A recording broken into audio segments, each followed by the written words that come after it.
Good morning. This is Sam and Connor with the Chicago Cube. Connor, how are you doing today? Doing good, holiday weekend, WrestleMania, Exactly. can't miss out on that. This is also definitely our first time doing this and not our second. Exactly. We don't cut takes. Everything is raw and uncut footage. So, um, never would look at things a second time. But we are looking at the decks for the rotisserie draft for the Chicago Cube League that we held at Good Game Chicago. We're just kind of going through the decks here today, and we're gonna talk about what we think these decks were compared to the draft. Did the players make any like little mistakes, stuff that we think, and really take a look at the bracket at the end and see the matchups for this draft. I think it's gonna be really cool. I'm very excited. I have the draft sheet pulled up in front of me. I'm ready to go. All right. Well, let's start at the top of the order. This is the deck that I wanted to start with. It's actually the deck that I have played against now, for some testing to get people familiar with Magic Online. This is Ellie's Lands deck. It was the highlights of this deck, and really this draft was the Pack One Pick One Uro, um, which we heard that it really kind of warped the draft a little bit. It really kind of added an element of this player is going into this lane. How do we react around that?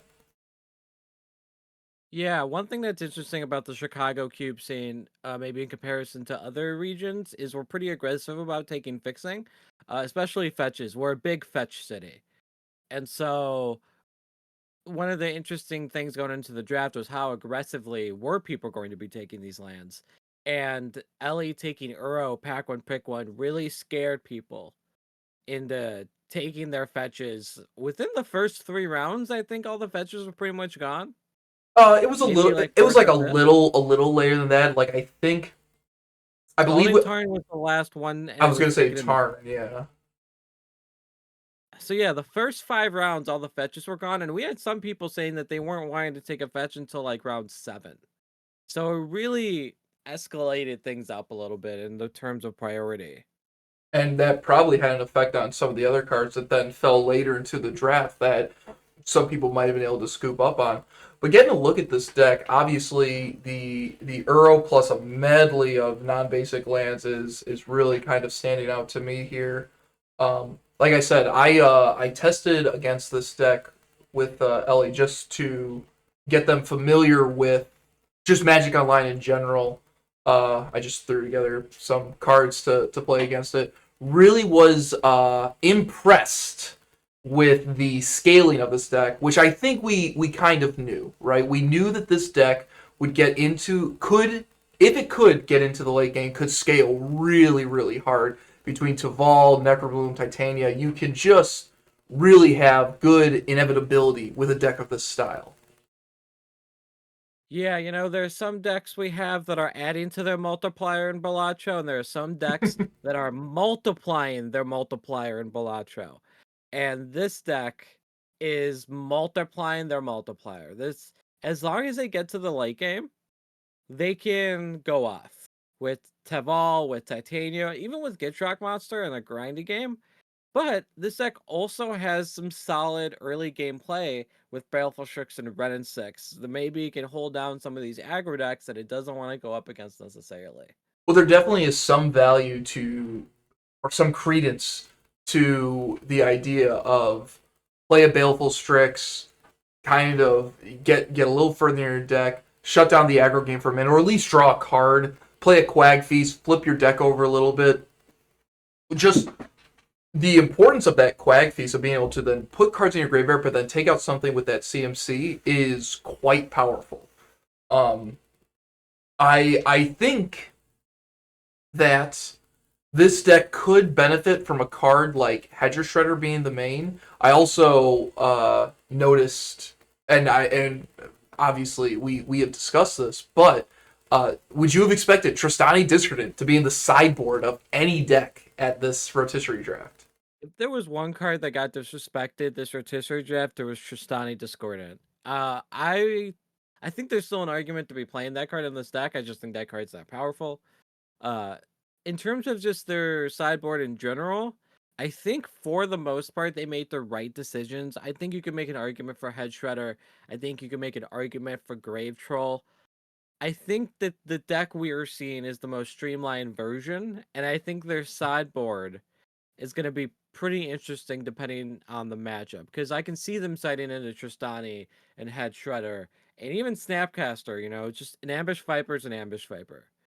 And so I think this Absolutely. deck has a lot of play to it for post game as well as pre sideboard games. I agree.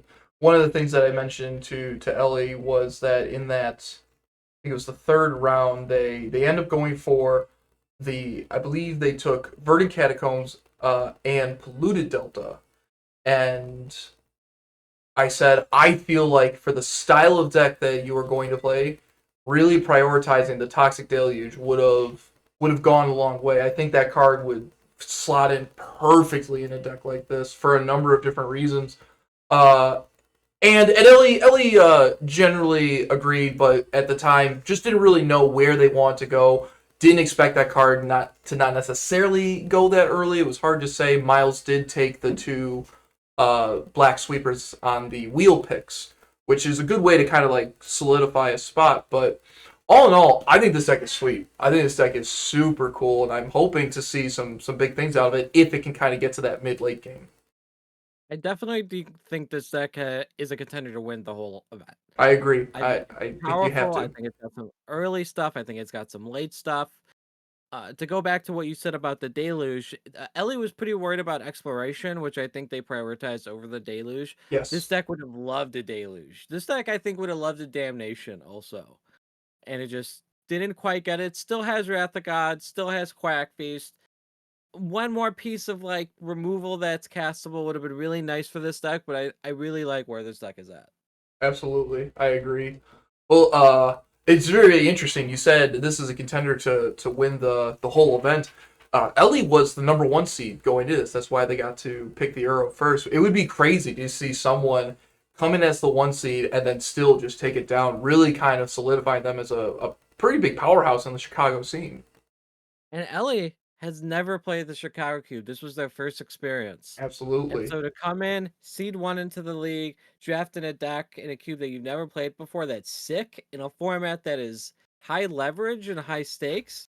I think Ellie did a great job regardless of what their result ends up being. I fully agree. I fully agree. Let's jump over to the second pick of the draft. This is Will. Um, Will's deck is also quite interesting. Let me kind of pull some. I know you're seeing some cards in the sideboard, and we're just looking at it as we go here. Uh, As we go through the list, Ellie's deck is probably the least Uh, I would say like this just because there's not as many cards on the sideboard, but we're gonna go through it. Every deck is gonna have one or two cards on the sideboard that can make a real claim to be in the main deck. I agree. I totally agree. This is a pretty aggressive red black sort of go wide strategy with some inevitability. This pick for Will was Legion Extruder out of the first round. And again, we have a lot of players with strong decks who chose to take a stand early on in the draft and just say, this is what I'm doing, beat it. And Legion Extruder is definitely one of those cards that will cement yourself as someone who is trying to put themselves in the driver's seat. Legion Extruder also was, I think, if you were to put odds on it, was the betting favorite to be the pack one pick one Absolutely. Yeah. in this whole experiment. We had multiple people tell us that if Legion Extruder was there, it was going to be their pick. And so for Fully Will agree. to get it so early and then to be able to go right into the red artifact line, I think was big. One thing of note though, during the draft, we thought that this deck was gonna look more aggressive than it does. Absolutely. I was of the mindset that this was the almost premier curve out aggro deck. Your just not with these cards in mind specifically, but just the way the deck kind of feels, kind of an artifact creature turn one, a creature that will either produce artifacts or make artifacts turn two, a big haymaker like a Nimpicall turn three, and then we're just going wide. That's not what this deck is doing at all. This is very much almost a tempo style deck where you're trying to generate incremental advantage with the Onicut Anvil, the Legion Extruder, obviously Duretti is a strong example of that, and then just kind of shore up the early and mid games with removal. That is not where I expected the deck to go. If I'm being honest, a little underwhelmed for what I thought this deck looked like on paper. 100%. To give a little bit of lore of the Chicago Cube, it's always had one boogeyman, and its name has always been Mardu. And we've taken a lot of steps recently to curb that threat. We still want it to be very good, and I think if you look at this deck, even though we have some critiques of it, as we will all decks today, some more than others, uh, Only some more than others. Yeah. only some more. Uh, this is, I think, a more balanced version of Mardu that we're more unfamiliar with seeing. What I would have liked to have seen from this deck is maybe to be a little less aggressive, because I think it has some really good mid to late game. This deck has 17 lands. I think it could take out one of the lands. And Chicago Cube, even when you're playing 4 and maybe some 5 drops, you can more often than not get away with playing 16.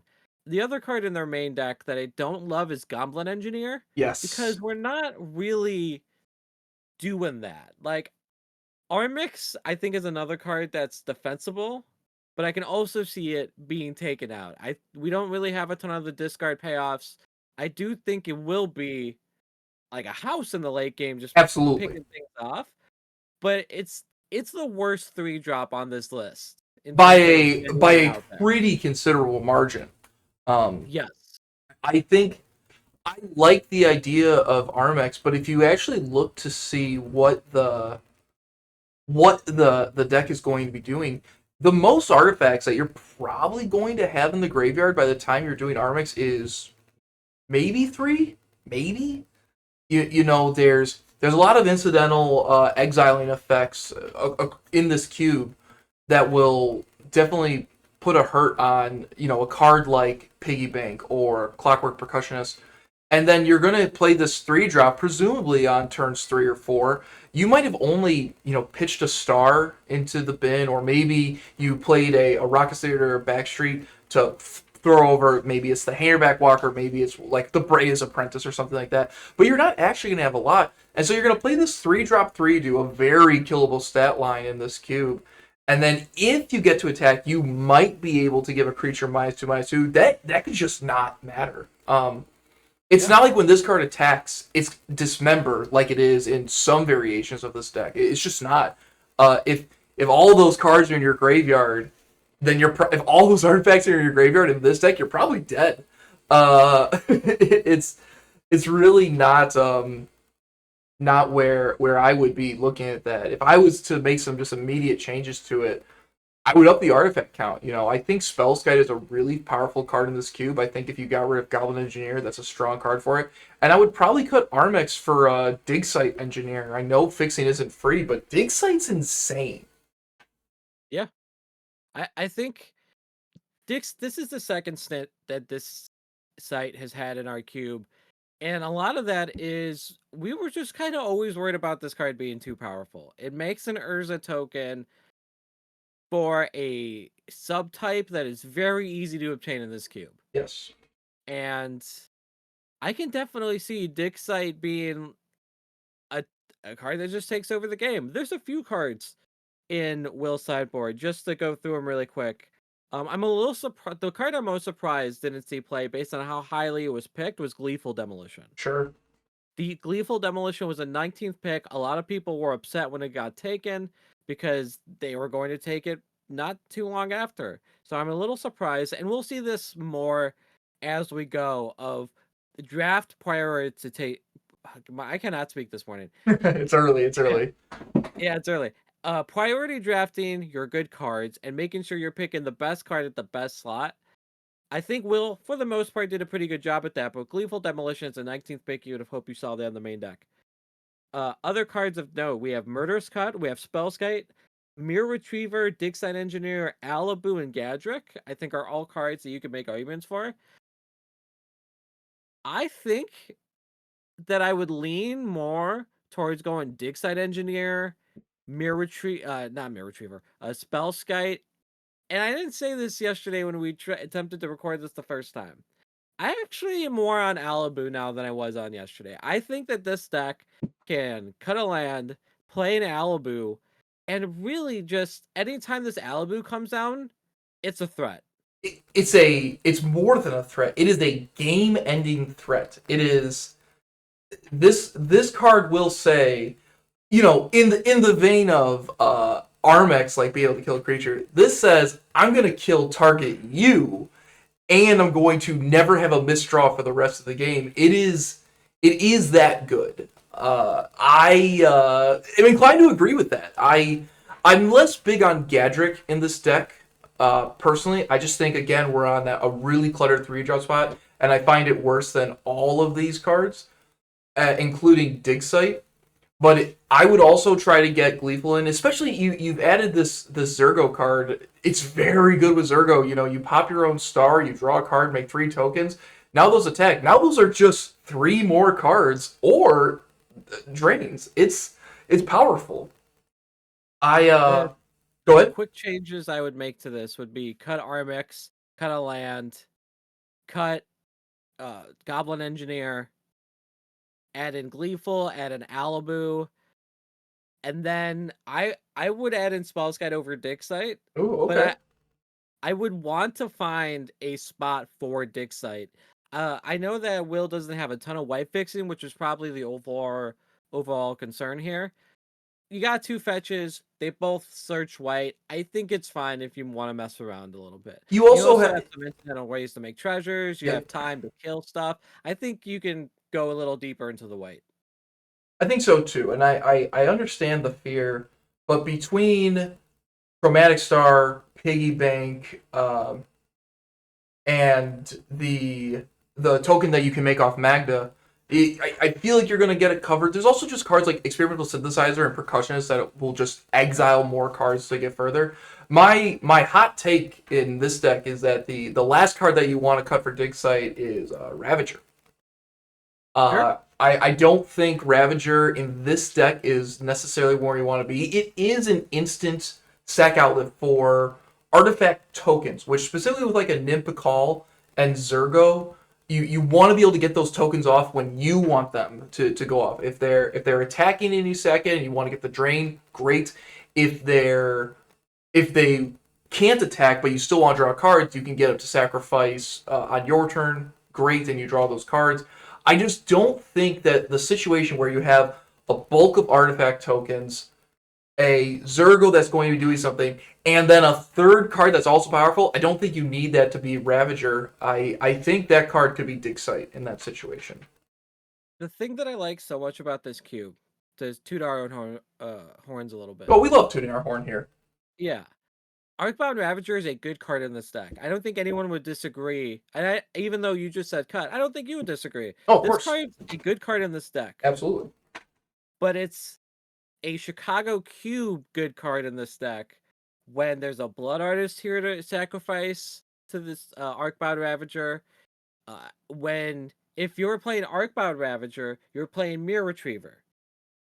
And we don't see those cards in this deck to pair along with this Arcbound Ravager.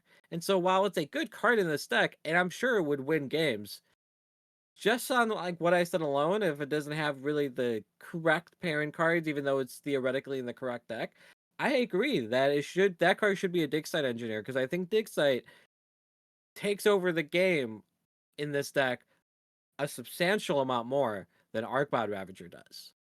And I think it should be noted, what we're suggesting here is a slower game plan, a much more grindy variant of Mardu. Cutting Engineer as a way just to bin an artifact and then start looping them, like with Piggy Bank or something like that. That is a more aggressive line. Ravager is obviously more aggressive, and including Armix is more aggressive. But I think our take on this build would lend itself a little more friendly to the mid game. Having cards like Spellskite and Alibu and Dig Site would really kind of bolster that mid game more than I think these cards provide in the early game. Obviously, It is this build is fine. It's going to be totally accessible and powerful. It's just our opinion, seeing the way these decks usually build. And as you brought up, we've seen a lot of Tron Mardu decks in our time. yeah. I think this is just our interpretation of where we think this deck wants to play and what synergies we see inside the cube that we're just not seeing in this deck specifically. The beautiful thing about Legion Shooter is that it's good on turn 2 and it's good on turn 10. Absolutely, And this deck can really steer into that a little bit more. And I think it's a great deck, though. I definitely think it's a contender to win everything, for sure. as well as Ellie's deck. I think Will and Ellie both did a great job with very limited Chicago Cube experience. And yeah, I'm very excited to see these decks play. Totally, I am as well. Let's jump over to our third pick, which was Anthony. Oh, wait, really quick, are we cutting? Uh, no, let's keep going. We're fine. Great. I'm gonna jump over to Anthony. So I'm gonna ask you, Connor. I Just want to save this deck for last. you want to save this deck for last? Almost. We'll keep going, but We're going in pick order. Yeah. Let's just get this one going. We have a lot of thoughts to say about it. I know you. I was going to say, so you have seen this before. I'm going to organize the deck and then just kind of let you shoot your thoughts on this. It's still I'm gonna here. talk about as you do that, I'm gonna talk about my Uh, general thoughts about the draft. So, if if I was in the draft and I was close, I ended the league in ninth. Part of the reason I ended in ninth is because I got really busy towards the end of the month, Life and I wasn't able happens. to play too much at the end. And I just missed out coming in eighth. However, if I was the eighth seed, I would have gone Welder Triplicate Titan. If you would have asked me, what am I doing in this draft, or what would I do if someone pulled me aside and wanted to like talk strategy and help me out with one of these eight players, I would have said let's make a welder deck, and we would have gone through it. And I was very excited when Anthony went into welder. I think First I pick think we Urza, all. I Triplicate think Titan, Goblin Welder as the first three picks is super strong. And then we get presented this deck. During the draft, I had one concern that there wasn't enough low cost artifacts to sack the welder. And Anthony told us, and I brought it. I think it's like a good explanation of Anthony was going to be more of a control deck. You wouldn't need all these like quick combo artifacts because it'd be more of a late game deck. And I was like, okay, great, that makes sense. I'm not sure what this deck is. that's I believe my initial response was, if you had shown me a deck that included Goblin Welder, Urza, Duretti, Triplet Titan, and then you told me that there were artifacts in the sideboard with an enchantment in the main board, it would have broke my brain, and this did. It did break my brain. I think this card is cool. I think this is a fun card. I don't know what version of this enchantment you could choose that you will activate. Like, like I don't know what it actually does outside of just being a multicolored card, and it's this deck truly did suffer from a lack of artifacts. Except they're all here. They're all in the sideboard. This is where it gets worse, where I think Anthony picked 45 cards that would make like a really good deck. I don't think this was inherently a problem draft, even though I disagree with some of the philosophy about like not drafting the early artifacts. And then I'm the so just like right off the bat, 6 cards: Champion of Wits, Aether Spellbomb, Vantress Gargoyle, Phyrexia Metamorph, which I get told all the time by everyone in this uh our cube group that, oh man, you really mess us up with that card. You like Phyrexia Metamorph is really good. I'm gonna draft it more because you always mess me up with it. And then it doesn't get played. And Surge Engine, and the card that I think is the most baffling to me especially because it was picked 16th pretty aggressively. Nevinrall's disc. Now, It's one of those things where I think what I thought a lot about this, and what I want to ask is, what do you think, to anyone who's like trying to sleeve up this deck, what do you think the deck is doing? Because what this deck, it's less about what you wanted to and what your pool tells you to do. Your I pool think does not say play this Rona in the deck just because it says discard a card. It says play a card like Vantress Gargoyle because it gets cards in your graveyard and it blocks and it's an artifact to well away. You have to be wearing multiple hats, and there's just so much of that where you need your deck to all be doing kind of the same thing, not these bits and pieces of it. it go on. I take over. no. I wash my hands I of think this. what this deck is doing is it's really putting a lot of its percentage points into Thopter Fabricator and Underworld Cookbook as both discard outlets, ways to draw cards, ways to get artifacts on the board. And I think that those are good cards. You know, you have cards like Red 2 Mystic, you have cards like Rona, cards that work really well with Thopter Fabricator. And Frostcliff Siege, to talk about that, the reason why you would play that is to give your welder haste. And you can just play welder, give it haste, and do the thing. And I think in Frostcliff Siege is going to be a good card in welder decks going forward for that reason. Okay. The problem is if your opponent has interaction at any point. Like, what if your opponent is sitting at the table with you? You know? Yeah, if you know, he's not playing Gleeful Demolition, but if Will was main decking Gleeful Demolition and just kills a turn 1 or turn 2 Cookbook or a turn 3 Doctor Fabricator, it's going to be a really hard game for Anthony to do much of anything. Mm-hmm. Because there are 4 artifacts in this deck that are below CMC 5. And I Oh. understand that Urza makes one on ETB. That's great. You don't want to be sacking an Urza token to Welder, but I get it. I hear you. I mean, it's only ever going to be a 1/1 in this deck. Yeah, and it really gets compounded when you see cards like Cathotha Forge Master in a deck that doesn't have these early artifacts, and then to bring it all back around, it's supposed to be a control deck. You know, Anthony made a point in the post-draft interview to talk about the permission that he got during the draft and how that was going to be useful for him.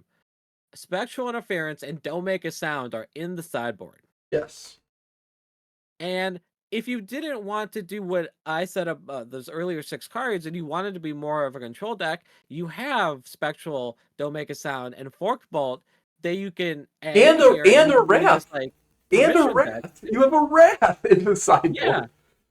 And also you have threats like Atsushi, which is just a good card on its own. It's a really good glue piece for Welder. It's just, I can kill you with Atsushi, but if you kill Atsushi, you're gonna make my Welder plan a lot better.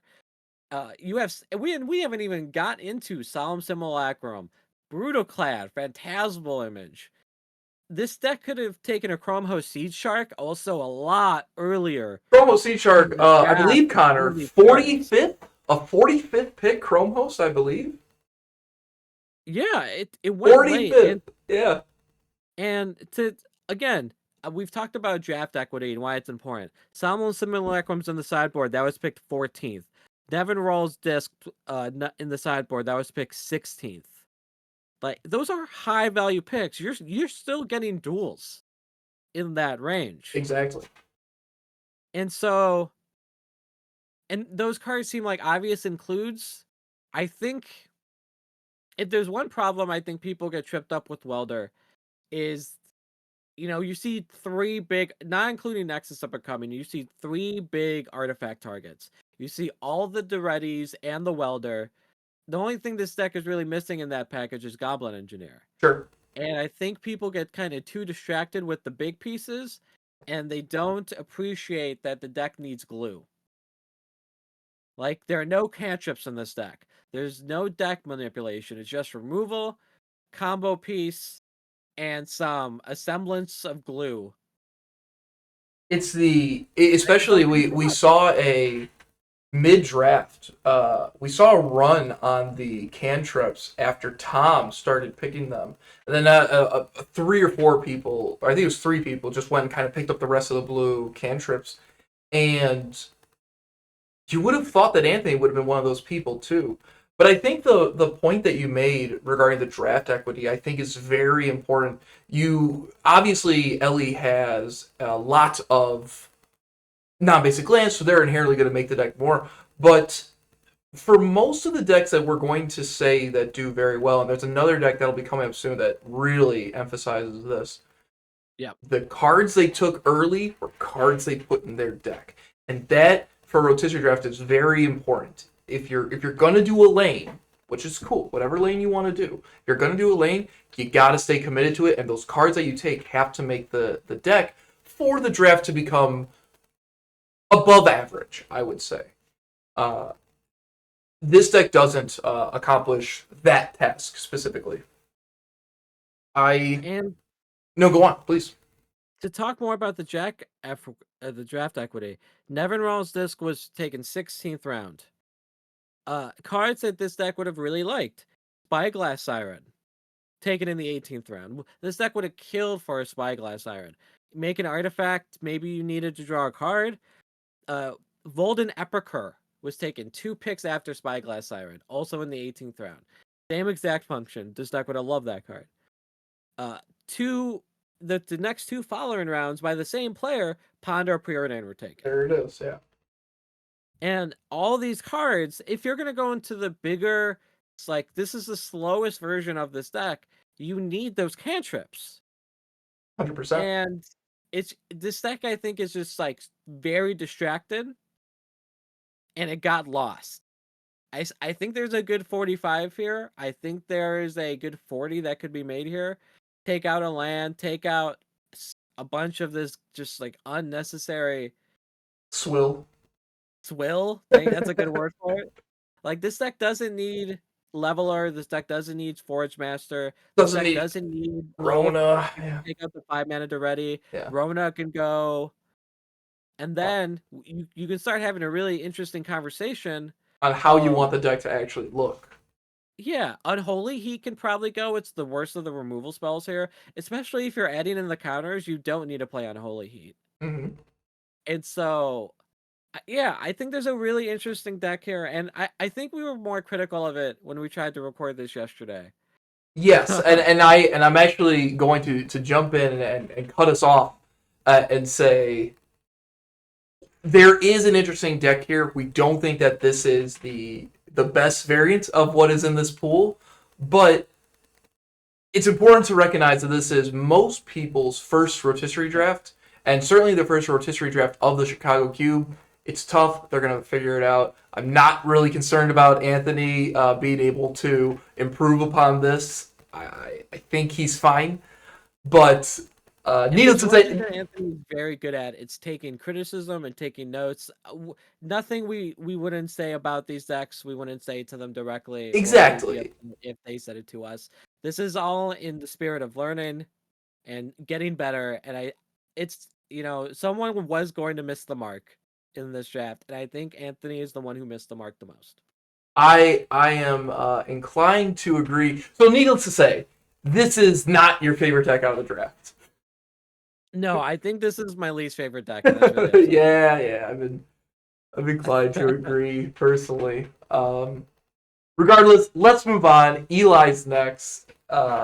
Let's try to cleanse the palate a little bit. No more jump scares. No more overcritical deck building. But now let's be overcritical of this deck. Yeah, so there are some things that this deck I think gets wrong. And I don't want to jump straight into negative, but it really echoes. It's very similar to the conversation we just had, where I think on paper this deck looks awesome, I agree. and I think if you were handed this deck, you'd be like, "Oh, this deck's a threat." But let's peel it back a little bit. I So want to talk about draft equity. yes, I want you to talk about the draft equity with me. So your first 10 picks matter so much. Your first, I guess, your first 5 picks especially, but your first 10 really set the tone of where you're going. And the first 10 picks really start the foundation of like how runs are going to happen. And so And you really need to make sure that those top 10 cards that you pick matter. and just not to keep harping on this specific fact of the matter, but Ellie going Uro, fetch, exploration, fetch. That is an example of your first picks really dictating the lane you're going to be in and what you're conveying to the table that you're trying to do. Yes, 100%. Like Ellie picking arrow is a great example of that. And the reason I bring this up for this particular deck is that Bristlebud Farmer was a 6th pick. Oh, this guy over here in the sideboard? Yes. Oh, interesting. And when I look at this deck as a whole, I see a deck that was too hung on to the first pick Karn and the second pick Emery. It's important when you're taking cards like those that highly, you really do need to prioritize taking artifacts. Or else it just doesn't work. And it never really came together. And so I think there's a really interesting 40 here. And I think it's the idea behind it should be playing the best things for that rate. Yes. I think that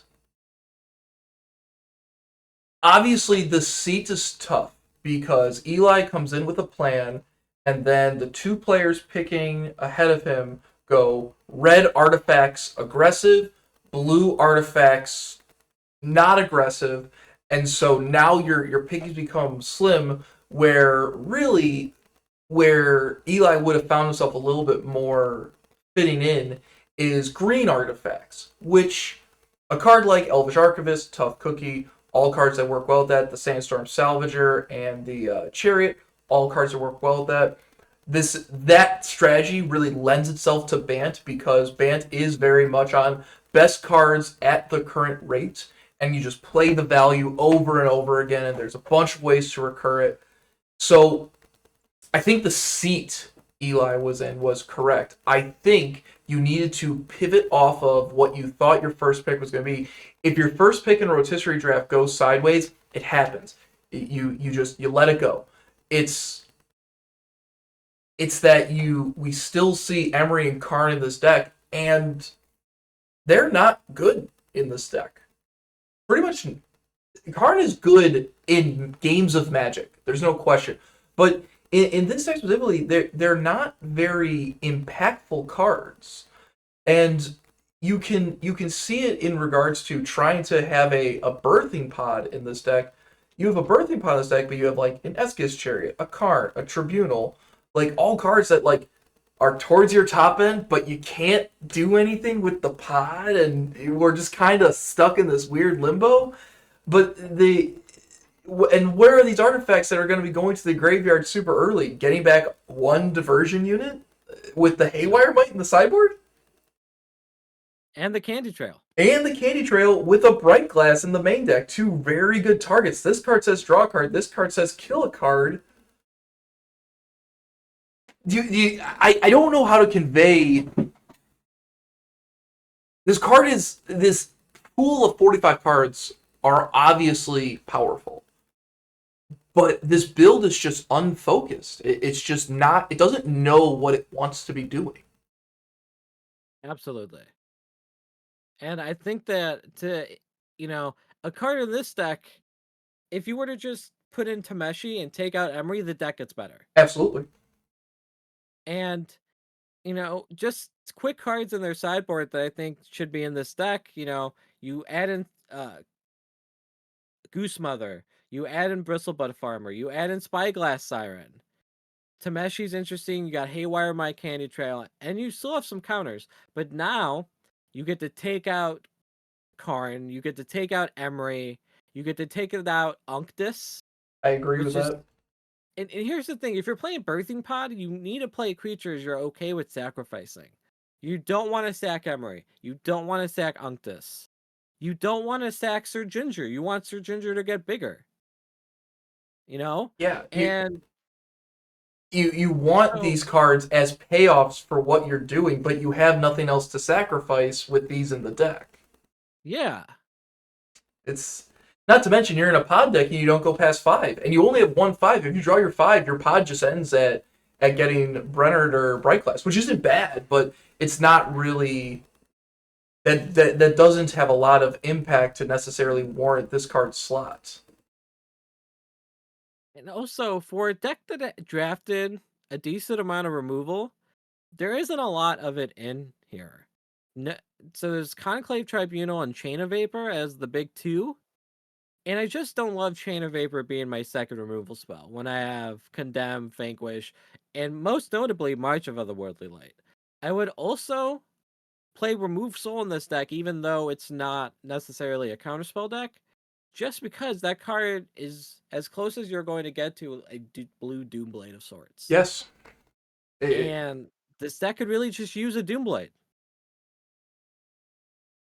I think in the similar vein as Anthony's, we're seeing a deck that really needed to kind of focus up its picks and determine where the deck wanted to be earlier in the draft, and then still managed to draft a pretty good pool, but just not the build you want to see necessarily. Now, as always, maybe we're wrong. Maybe we're just dumb, Connor. It's totally possible, Absolutely. but I think check this out. Take away these 11 cards, like take away the lands, these 5 cards. I think that this build right here with just these cards is better than the whole deck with these cards. If you just remove these cards, I think this deck got better. I think you took out a lot of chaff that you didn't need, and there's a lot of good cards out here.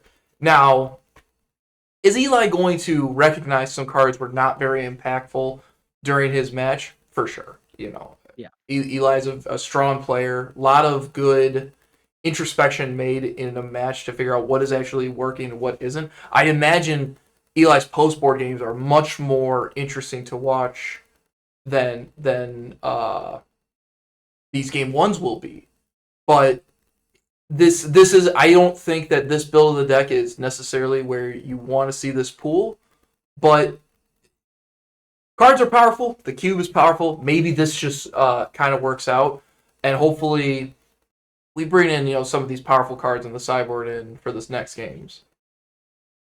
Yeah, there'll be some draws that this deck just cleans, but I Yeah, just think those draws are going to be pretty infrequent. yeah, not at the percentage rate we would necessarily like to see them at. But let's keep going. Let's keep going. We're not harping. Everyone's great. I believe next is it Tom or Vivian? Next is Vivian. Vivian. Okay, and spoiler alert, we like this deck. I liked it a lot more 24 hours ago. Well, we'll get into that. I also liked it a lot more 24 hours ago, but that's okay. So Vivian is playing white-black tokens, and if we had to give an award for the most disciplined drafter, it would go to Ellie. From pick one, sorry, it would go to Vivian. Yes, Vivian. From pick one, Vivian knew exactly what she was doing. The picks were clear. The pack one, pick one, staff, and the Adeline and the Marsh Flats. Vivian picked a direction. She went through it, getting a Toby late. Just a very clean draft. I agree. And I'll go ahead and talk about the change made before we go much further. This morning, Vivian messaged me and said, "Hey, I thought it over. I really want to cut Blood Artist to add the 17th land, which was a Plains." Thoughts? I think Blood Artist has become one of the most underrated cards in Magic the Gathering. Which is crazy to think about.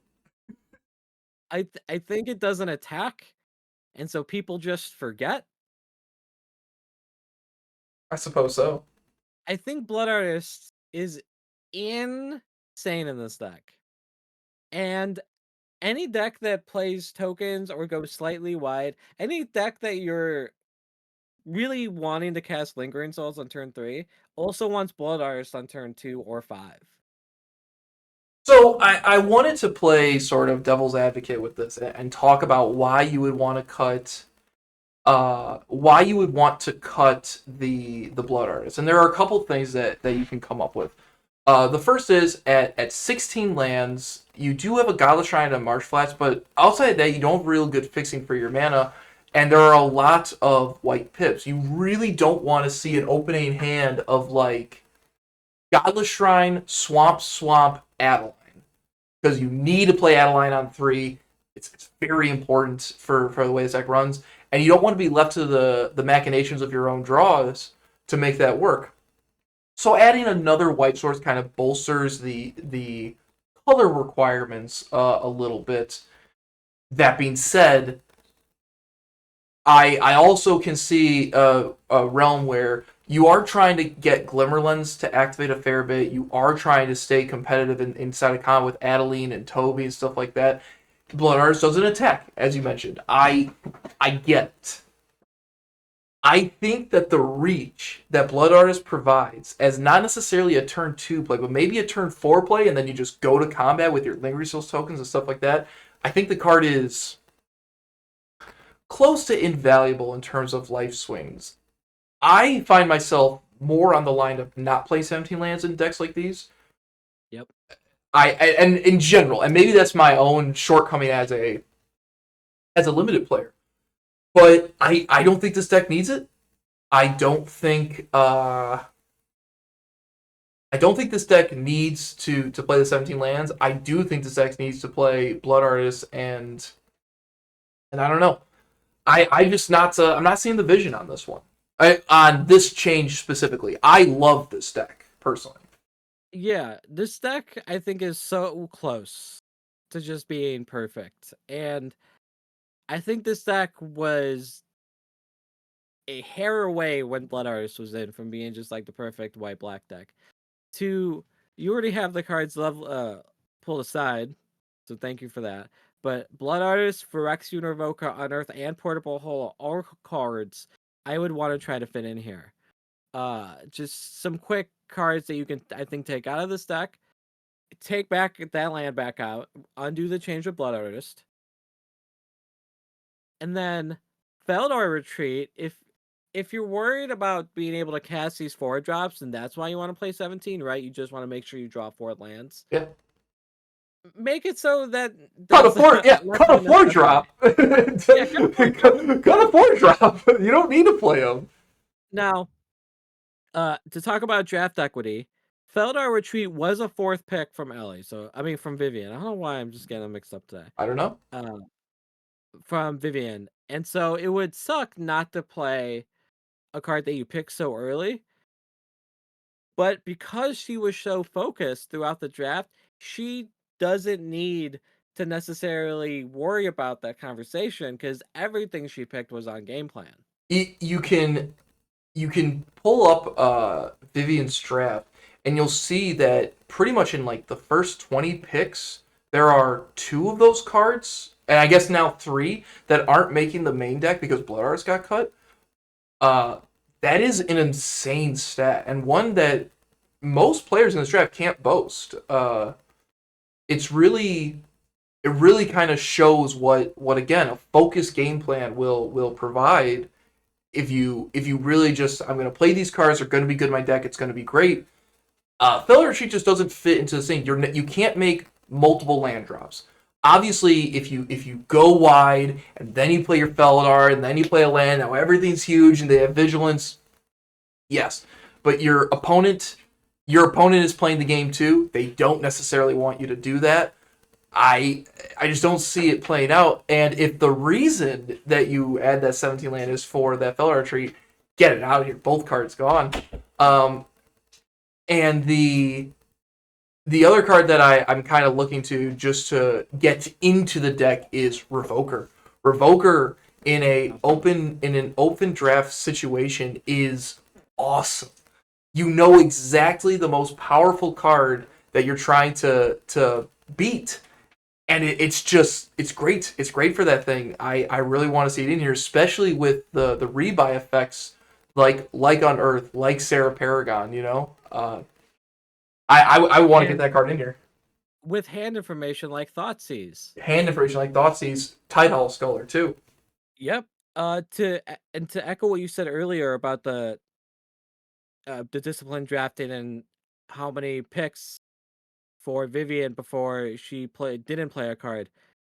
Previously, it was Grimbobble as the highest drafted card she didn't play at 23rd. Now it is Blood Artist, which is pick 19. Mm. But that's still very impressive Yeah, when you have some people who aren't playing what they pick sixth.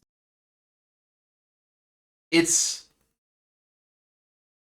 I don't agree with this. I think the bar should be in, and I think your highest pick being 26 that isn't in the main deck is incredible. I think that if the deck is good, if you're just jamming garbage in the deck and like, look, I played all the cards, like clearly that's not what we're describing. What we're describing is Yeah. a focused plan that curves out, that also has some power to it, that you drafted in the order you wanted the cards. That really kind of lends itself towards what we would call a successful rotisserie draft. Absolutely. And a deck that I definitely think can make the claim as a contender. Absolutely. I hope that this change gets reversed. Like I said, I woke up to it this morning. It was just a message on my phone from Vivian saying it was 2 a.m. Hey, I thought about it. I want to make this change. And I said, I didn't say this, but I was like, you sure? That one? No. Card game players cannot be allowed to change their deck past midnight. I asked for final submissions for that exact reason, and then got that message. I'm like, oh, okay. You never feed the gremlin or whatever past midnight. What was it? Yeah, the Gremlins. Yeah.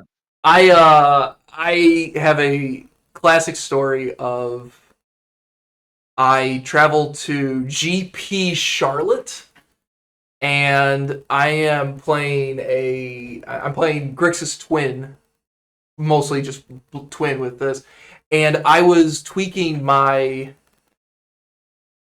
57th through 60th cards with then 3 cards in my sideboard, and I can recall having all the cards laid out on my hotel bed.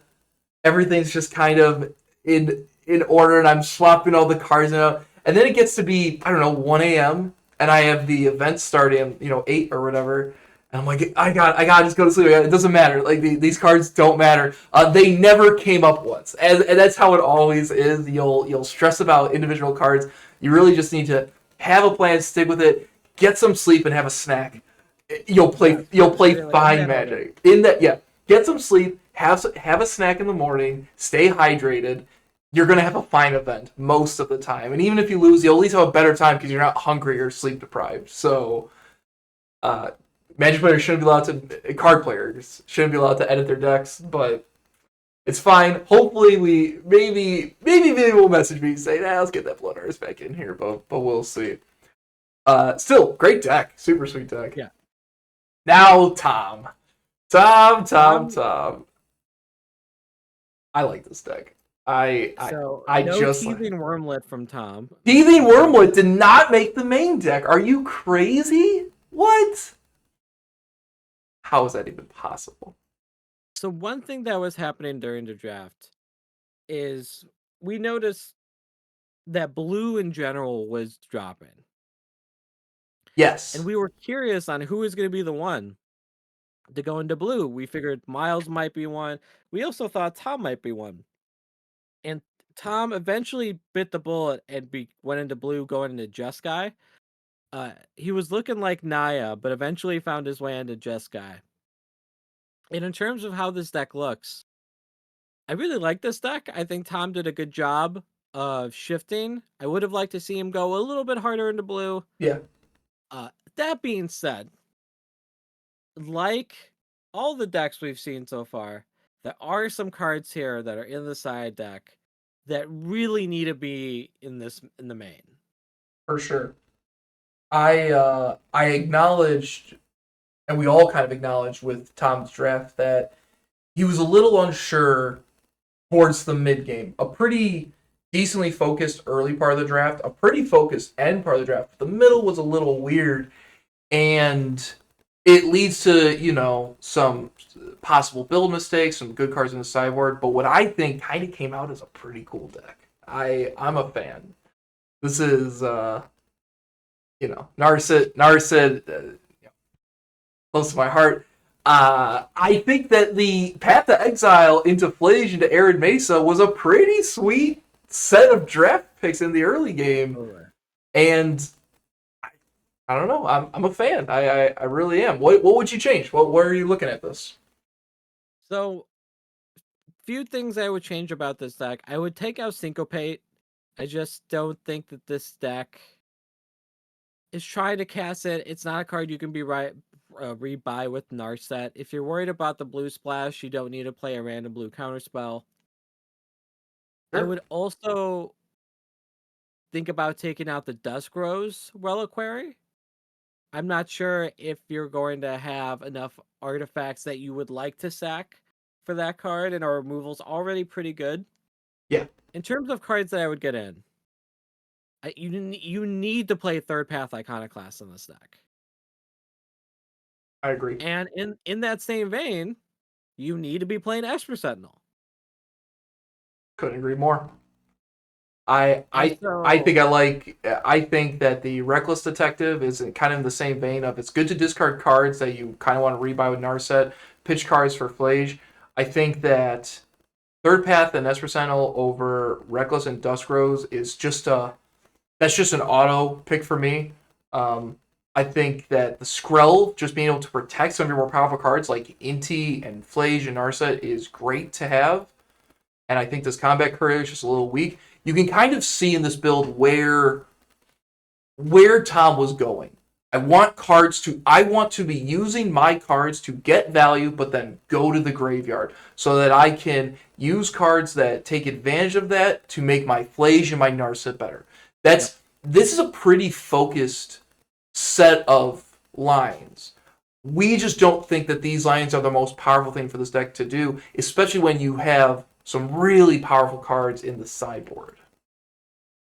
What I like about most of what we've talked about today is even though we may disagree with some of the changes made, the logic is there. Absolutely. It's not just, thrown together to be there.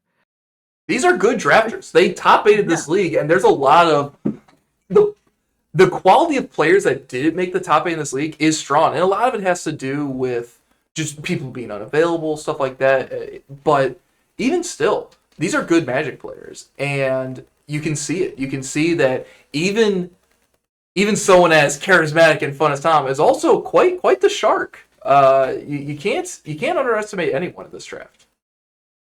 Yeah, and Tom had a plan and stuck to it. Was very much going on white aggro. Talked about Voice of Victory as a card he wanted to draft early. I really like this deck, and a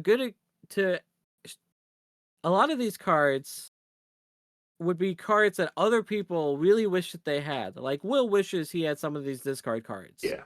And like Inti and Ivora. And then Anthony really wishes he had this Epicur, this Rabbit Battery. And so Tom even the did a Thought really good Scour job too. prioritizing throughout the draft. Yeah, I absolutely agree. I think this deck is very close. I think if you decided, hey, I really like having the Syncopate over the 4th counterspell, I'd be fine with that. If you were like, yeah, but Combat Courier goes to the graveyard, draws a card, that's what I want to do, or I really want this removal spell with Dusk Rose, I think you could keep one of maybe these cards to not add in one of maybe these cards. There's also just there's a Selfless Spirit. That card's going to come into the match against a deck with sweepers and stuff like that. There's a lot of play that can be made here. I think getting Esper Sentinel, Third Path are bare minimum need to go in. And I would put Skrell close to that, personally. I think making it so Flage needs to be killed twice is huge. Absolutely huge. And so my gut is that these cards need to be in, and probably these cards need to be out, and you could make an argument maybe to play Dusk Rose, but really I think these cards do need to go. Maybe you take out one of the other cantrips for Thought Scour, and you whatever card of those four you want to play the most, you play. Exactly. It's a close. The deck is close. I think it's definitely close. I think it's definitely powerful. And truly a big fan of it, and a big fan of Tom in this regard too. But we'll have to see. So let's now we have our parallel decks, our two ships in the night that are also bumping into each other quite a bit. It seems like. Let's go to Andrew's deck. Andrew's deck. So it should be noted in this draft, Andrew and Miles from pick one really were fighting over who could rock the hardest, who could rock Lobster with the best of them, and this is the result of that. Do you want to talk about the card in the main deck? I do. I so as we've noted a number of times, this is not our first time recording it. I feel like the first time, Connor, I was much more visceral regarding Eldritch Evolution. Yep. This card sucks in this deck. I'm leaning back into it. See, I set that up like I was going to pivot off it. No, this card is terrible in this main deck. This card says, turn your 1-drop into a Grist or turn your 2-drop into a Yawgmoth. You don't have good 2-drops to sacrifice. Like, you can't sacrifice these cards to go into Yawgmoth. So if you can't do that, then it's like, well, maybe I'll sack my 1 Stitch Supplier on 3, get my Eldritch, or I'll make my Mandark, and on 2, make my Grist, and then my opponent won't do anything, because no one does anything in this cube. It's so not toolboxy. Like, when this card can get a powerful beater, an aggressive creature, or maybe a creature that's a removal spell, or a Grist, or stuff like that, then we're talking about this. But in this deck, when you really only have 2 total targets to get, I'm not counting Ophiomancer or Avenger of the Falling, because if you spend 2 cards to get an Ophiomancer out of your deck, good luck to you. But this card's not it in this deck. And in the same vein, this card is it. This card is it. I think this card is so strong. In my match yesterday, I made it a 4/4. And it's like, well, figure it out. And I drew 4 cards. That's how it ended. But yeah, card is not good in this deck. I love this card. It's not good in this deck. That's it. That's my rant. Everyone have a great day. I'm out. And to echo what I said earlier about Welder and about Eli's deck, the band deck, you need cards you want to sacrifice. You don't want to sacrifice your Shigeki to get out Yawgmoth. No. You don't want to sacrifice your Priest to get out Yawgmoth. You don't want to sacrifice your Ignoble to get out Grist. No, it's not good enough. That is a singularly powerful play that you've put 2 turns and 2 cards in that can get beaten by a glass casket. Or not necessarily, but exactly, right? Like, and then if you make that play, you don't have a creature to sacrifice to kill whatever pressure your opponent's putting on. And it just doesn't work. Now, yes, if you have your 1 Stitcher Supplier, then you sack it, mill cards over, you put a thing in play, then you've gotten your Grist, and but that's not magic. That's not how it's going to work most of the time. It's a high ceiling, but man, I don't think it's worth the card. What I do really like about this deck is that in a bracket that has a lot of decks that are trying to play on the board, this deck is a stone wall. Yeah, absolutely. It's got Avenger of the Fallen, it's got Ophiomancer, it's got Grist. All 3 drops that are just trying to just shut down whatever attack plans you have. And if the game goes a little bit longer, Priest of the Forgotten Gods is going to start picking it apart. And I think this deck could steer even more into that, because the only thing this deck is really missing is the glue to tape it together. And you have Market Back Walker, which, if you don't know this, people, the best glue is to draw cards. And Market Back Walker says, draw cards. Wait, it said, wow, that's insane. It says, draw cards, Connor. That's why. Yeah. Weird. Wow. And so I would take out Eldritch Evolution. I would probably take out CDC. I would The add in Market Backwalker. And then I would also add in Collective Brutality just because I think it's the perfect card in this deck. It kills something, it gets something into your graveyard. With give the amount of reanimator stuff you have is good. I think it is get my Hogak in the graveyard, get the best removal spell for what I'm trying to get going, like the card that's going to kill my Grist or the card that's going to kill my Manador. And it also is the good mana cost for interaction and double spelling, playing a card and interacting. I think it really just works in this deck. I think a lot of mistake that people are making with Sidisi is that you cannot sacrifice 2 drops. Can't Yeah. do it. You have to sacrifice 1 drops to get 2s or 3s to get 4s. This card is designed for a very specific deck in mind. I think people look at this as just like this is a kind of a cool black creature to play in my deck. This card is much closer to Pod, where if you take this, you have to know what you're doing with it, and and really where you see like the kind of balance for this is if you need to either have powerful 1 drops to get where you sacrifice tokens to get back 1 drops, or you need to be having your deck really aggressively flipped over with powerful 4 drops to get. Um, it just doesn't work in this type of show. And conversely, a card like Avenger of Zendikar for Primeval Titan, which when you don't really have great tech lands to get because the colorless land that puts a creature out of your deck is in a different pile. That makes Avenger better. Mark it back for Eldritch Evolution just makes sense.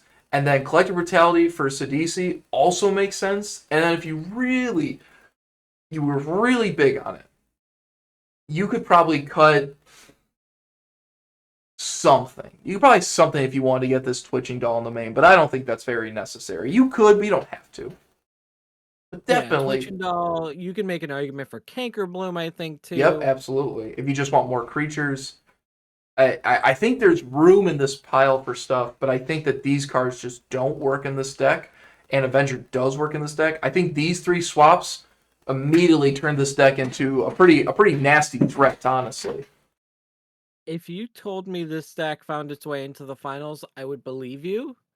But I could also see it going where Andrew loses in the first round because of back-to-back multi-fives, because they kept drawing hands like Vat of Rebirth, Survival of the Fittest, Land, Land, Land, Lethal Scheme, Priest of the Forgotten Gods. Sure. Like, there are clunky hands that you can draw with this, where it's just like, well, I have to mulligan. And in the same vein, there's also hands where you're going to go Stitcher Supplier, Mana Dork, you flipped over a Hogak, Hogak Slam. And that's Hogak slams. And everyone loves Hogak. Slam. Everyone loves Hogak. We like Hogak. Um, I think that we are going to see a very tempered Hogak in this deck. I don't know how much it's going to work, but it's still an 8/8 trampler. When it tramples, it's going to trample. So, in general, I think this deck's close. I think it's actually pretty decent. I think there are a couple changes where if Andrew just kind of reads the cards and looks at them a little bit closer in the context, I think he would find that these cards are better than these cards, which is great. No one's really.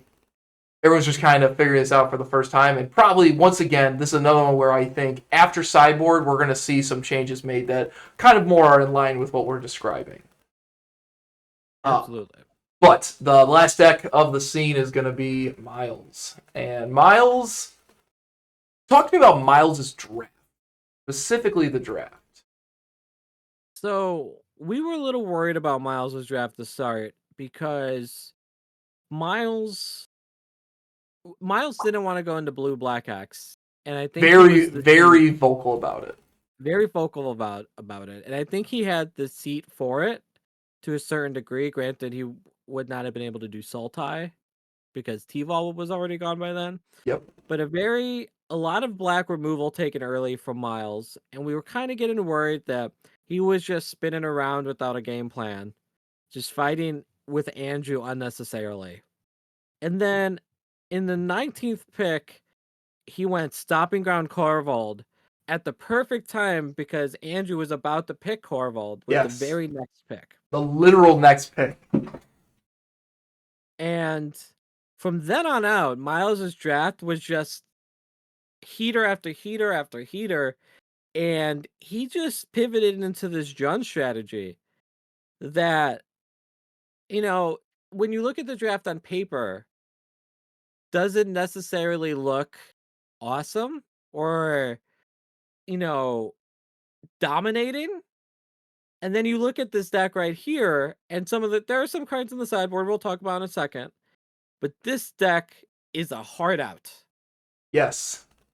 Yes, it is. It's the biggest example of it's not working, I gotta pivot that we were able to see in this draft. And really kind of came together in a way that looks pretty solid. Now, obviously, with everything, with all these decks, we're going to have our little critiques here and there, but I think this really goes to show what being vigilant about where you are in the draft can look like. And sometimes you have to realize my seat isn't what I thought it was, and I need to do something different. And you had in front of Miles a bunch of green getting drafted, a bunch of black getting drafted, a bunch of red getting drafted. But what wasn't drafted very specifically, these were all a lot of lands and kind of blue and black cards separately. And so Miles said, what if I just draft all these Jun cards? Like, the Sultai player isn't taking the Jun cards. The green-black player isn't taking the Jun cards. The green-blue player isn't taking the Jun cards. I'll do it. And he did. And it really kind of led to a deck that's okay. We do have our own kind of critiques, and I think we talked about a fair bit yesterday. But much like with Tom's deck, we can see what Miles was trying to do. We see the logic behind it, and that just comes with having good drafters, just good Magic players in general. But right away, what stands out to you is like kind of an outlier of what we might not like in this deck. So the cards I would say are my least favorite are the Floral Evoker. We're just not really the lands guy. We're lands, but we're not lands. We're not that kind of lands. Yeah. I don't love it. If you told me that Floral Evoker was just like a big dumb idiot, fine. But we only have one fetch, and I just don't want to rely on it as like a thing that we need to stick on the board. I don't love the Tersa Light Shatter. I think it's a good card, but we're not really taking advantage of the second ability. And I think what we can do is we can pivot more to more of a late game with this deck. Yeah. That's just similar to how we talked about Bant. It's just playing the best cards on right. And so we don't necessarily need to cheat out some of these things. So I would also take out the Orcish Lumberjack. And then you also have like the Aftermath Analyst you can talk about taking out. You can talk about taking out the Ramunap Excavator. But the cards that I want to add in are Tireless Provisioner, Roxanne, Regrowth, and Blossoming Tortoise. Yep. And so whatever four combination of the cards that we just talked about, the card I would probably leave in is Ramunap Excavator. Sure. And then now you become just a deck that has a late game that affects the board. Yes.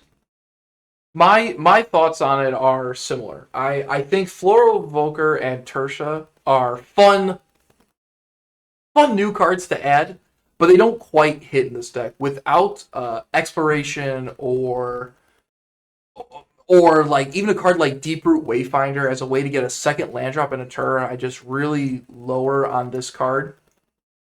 I also just think that if you're saying, hey, I want this as a discard outlet so that I can make my Animate Deads good. I mean, you have Malevolent Rumble, you have Bitter Triumph, you have Bone Shards, you have Malevolent Rumble, you have Bloodbound to discard, you have the Collector's Vault. Your cards will make their way to the graveyard, and if yours don't, your opponents sure will. So I I don't think this card on 3 is of a good enough rate to justify the cool little tech synergies it has. And I feel the same about Tursa. Tursa, a 3-mana 3/3 haste is just a great rate. People are paying 4 mana for Hellrider, right? And this card again, it's another discard card. Oh, I can get my Noxious in the graveyard, and then yeah, but like you could also just you could cast stuff and it'll be fine. And I'm not a huge fan of this card when you're not really effectively able to use that second effect as well. I hate cutting Lumberjack, but my cuts are different because of that. I think the issue with Lumberjack in this particular 40 is that there are way too many swamps. There are way too many swamps. I want to cut more black cards to get more forest into the deck to make my Lumberjack playable, because I do think that powering out six plus another spell on turn 2 is generally game ending, because it means you don't really have to play your lands anymore and you just start getting value on value. I think 6 is very strong in this deck. And also just like a card like Greensleeves or Lumra, like Lumra with my Lumberjack is insane. Sure. So I would like to look towards possibly getting this Cling to Dust out of here, possibly getting this Bitter Triumph, or maybe Gamble's really good. I really want to get off black. I don't think this Flesh Gorger is necessary either. I think this card is absolutely nuts. I don't think it's necessary, and certainly not necessary on double black. I don't think a double black card is necessary in this deck. I kind of want to keep the Lumberjack and then keep Ramunap, I guess. But I also want to get in Roxanne, Blossoming Torch, Tireless Tracker, or Tireless Provisioner, and Regrowth into the deck. And if for some reason we absolutely decided we needed another big card, which I don't think we do, but let's just say we did, the Pyrowood Gearhulk out of the board, I think this card's just very strong. This card is just a 7/7 Vigilance Menace. It doesn't matter the rest of the text in the row, but this card is just big. And so that's how I would go. I would be trying to eliminate black cards to add green cards, so then I can cut a swamp or two and add a forest. I get where your head's at. The only pushback I would really give you in that is cutting Cling to Dust. I think that card just gives us wins and play in matchups like against Ellie. Ellie's a great example of this. Where it's this deck, I think it could pretty well in resources against all the others. Against Ellie, though, that might not be the case. But then you have a card like Cling to Dust, which really evens that race back out if you can get it out. Sure. It's and just also what I really like about this deck is Deluge and Damnation. Yeah. Just being able to buy this deck time, so you don't necessarily need to rush. And that makes sense why you would be off Lumberjack. I just my style is just I like velocity. I've always been just like let's just get them real dead. And I like that stuff. I totally see why Orcus Lumberjack wouldn't necessarily work, and you could just like make that switch back, kind of keep your mana balance. I think that's totally viable. I do think that there's very obvious mana concessions to this pool to play Phyrexian Flesh Gorger on 3, and I just think that's needless, personally. Sure. I'm not like saying Ramunap's better than Flesh Gorger. I just the top end that we have is strong, and most of these black cards don't have to be played before turn 3. Like the vast majority of them don't have to be played before turn 3. If they do, awesome. But you have fetches, you have one fetch, I guess I should say, and other sources to like kind of figure that out. You also have Collector's Vault. The card you would play on 3 that's black is this Flesh Gorger, and I think that there are better cards in the sideboard that are better than this in the main deck for that purpose. And again, if you really decide you want another top thing to get, this card is a 7/7 Menace, and it's on color and scary. So yes, I just think that this type of thing makes more sense than kind of upping the green count to make the Lumberjack better. Because if you up the green count, then you're like, well, I mean, Lumberjacks. If I play a turn 2 Blossoming Tortoise, I'm gonna win that game. I just probably am. Yeah. So I hear what you're saying, and I'm not arguing Cling to Dust. I do think that I want to tweak the mana on this and some of the cards to lend it to more of a red-green base, splash these very, very powerful black spells in order to kind of make my high-impact cards high-impact. No, and I think this deck is a good example of kind of something that would be true to all these decks to some degree. Is some of this, when it comes to your 20 to 23rd, is just play preference. Yeah, totally. I think that's a good point. There are just people that want to play this card and they're going to play this card because the card is strong. And totally cool. I'm not. Who are we? Who are we to judge except absolutely the people who can judge? On All that in all, note, though, we do have a bracket. yes, we have a bracket. So I'm going to pull this up real quick. Oh, I still have both your names on there. That's my bad. Let me get the bracket.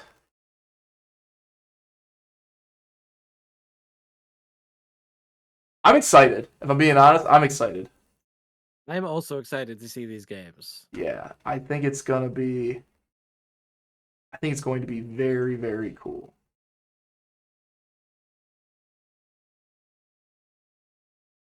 Okay. Obviously we know what the matchups are going to be, but no one else really knows that yet. The players will not be seeing this stream until after the games are finished. Yes, that's exactly right. Um let's see. I guess we could just keep this here. My apologies. I'm slow on the draw sometimes, Connor. It's still early. I mean, yeah, it's early on a Sunday, so.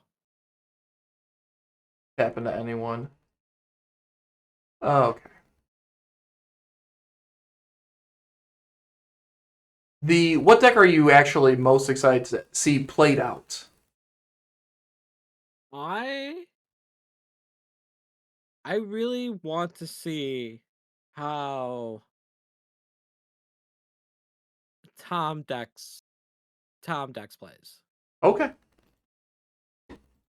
I I think that's pretty reasonable. I don't think that's a bad take at all. As we'll see in a second, I think there's a very clear main event. Yeah, right? Run. Yeah, there is a very clear main event. All right, we're just going to put this here cuz it's going to be easier to do.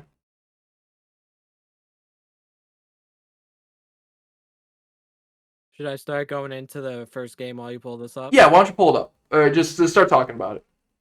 So our first game, Battle of Friends, Eli versus Miles. Eli versus Miles.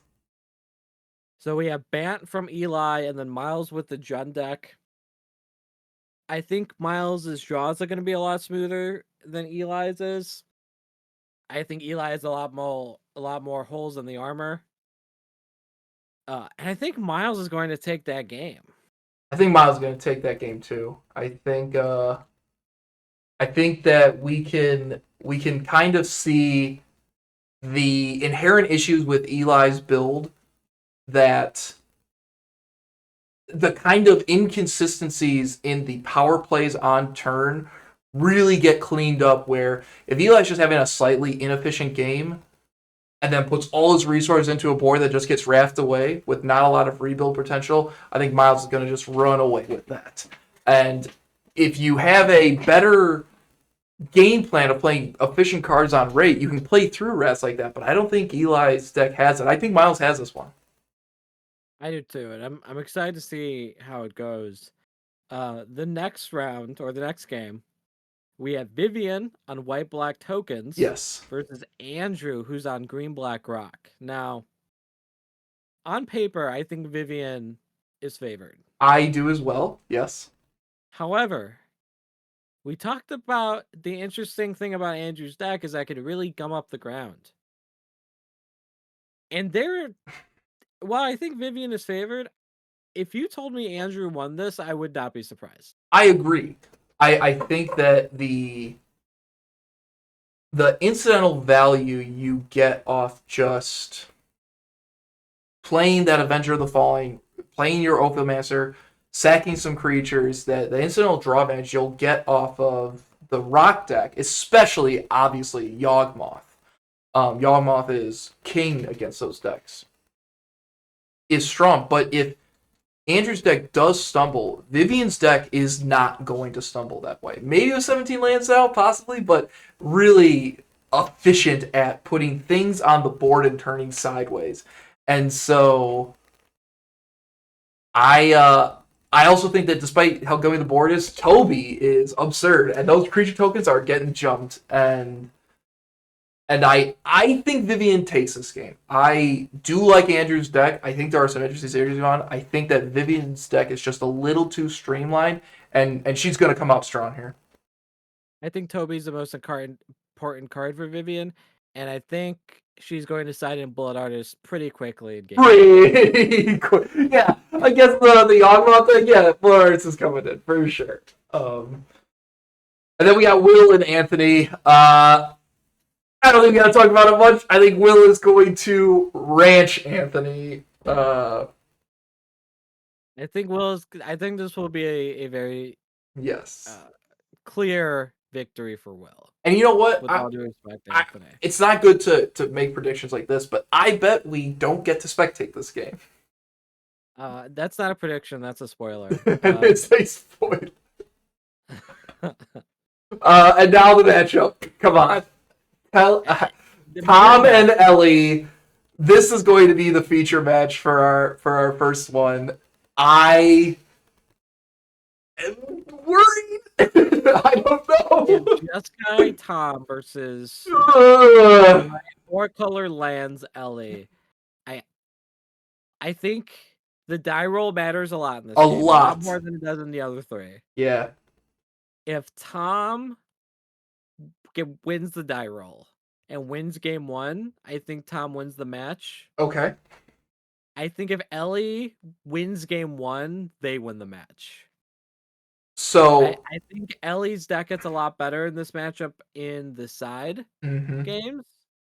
And so I think that game one for Tom is going to be so important for him to win. To really just hit the ground running. I did play against Ellie's deck. And when they draw the Renin 6, the Baleful Strix, the Quag Feast, the deck's mid game, I think we were saying a lot that the Ellie's deck late game is absurd, and it is. But the mid game is much better than it would appear. Scavenging Ooze plays a huge role in that, and it'll get going. It'll get going faster than what we thought. The problem is that if those little bits of interaction are not there, Tom's just going to end up copy stoke for game and take over. There's just going to be too much board to have to catch up to, and then you're pretty much solely relying on Wrath of God, which. Yep. And so I think we can obviously expect to see Esper Sentinel come in against Ellie for those early non-creature spells, like especially if you could pop an Exploration. Not pop, but like get a card off Exploration. I think we'll very likely see the Selfless Spirit come in for Tom, another powerful effect just to keep his powerful cards alive. I said off camera, definitely still our first time, I said Tom was going to win. I've now played against Ellie's deck. I think Ellie's gonna win. You think Ellie is going to win. I think I am so excited to see this match. I think Ellie will take it. But I also think they will win, but I think this is probably the closest game. For sure. And whatever Ellie has on Tom percentage points wise, I don't think it's a lot. I agree. It's very, very tight. Do you think should we fill out the rest of the bracket or should we just let it ride? Well, if we continue going, I have Miles versus Vivian. Yes. I think I might be drinking the Kool-Aid a little too much, but I really like Miles in that match. I also really like Miles. Are you saying Miles is in the finals? I think Miles goes to the Are you finals. saying QCon 2024 Reaper King Miles Yep. in the finals? That's The where outfit I was by far the most concerned about as it was playing out, Miles, it makes it to the finals. yeah, absolutely. I think so too. I And then think the Will and Ellie matchup is tight. so that one's too close to call, Sure, sure. I think. I here's what I'll say. If Will wins, I think Miles wins. Oh, that's If interesting. Ellie wins, I think Ellie wins. Okay. My gut is kind of in line with that. Ellie's deck beats Wrath's. It just does. It'll find a way to churn through it. Plenty of value to be gained. Will's deck a little less, but it does have a lot of good rebuild mechanics. Those Wraths don't beat Legion Extruder. Yep. I think that there is a chance, especially post board, where Will goes into a more aggressive game plan and can really kind of overpower Ellie. I I am of the mindset that the winner of Ellie and will win the event.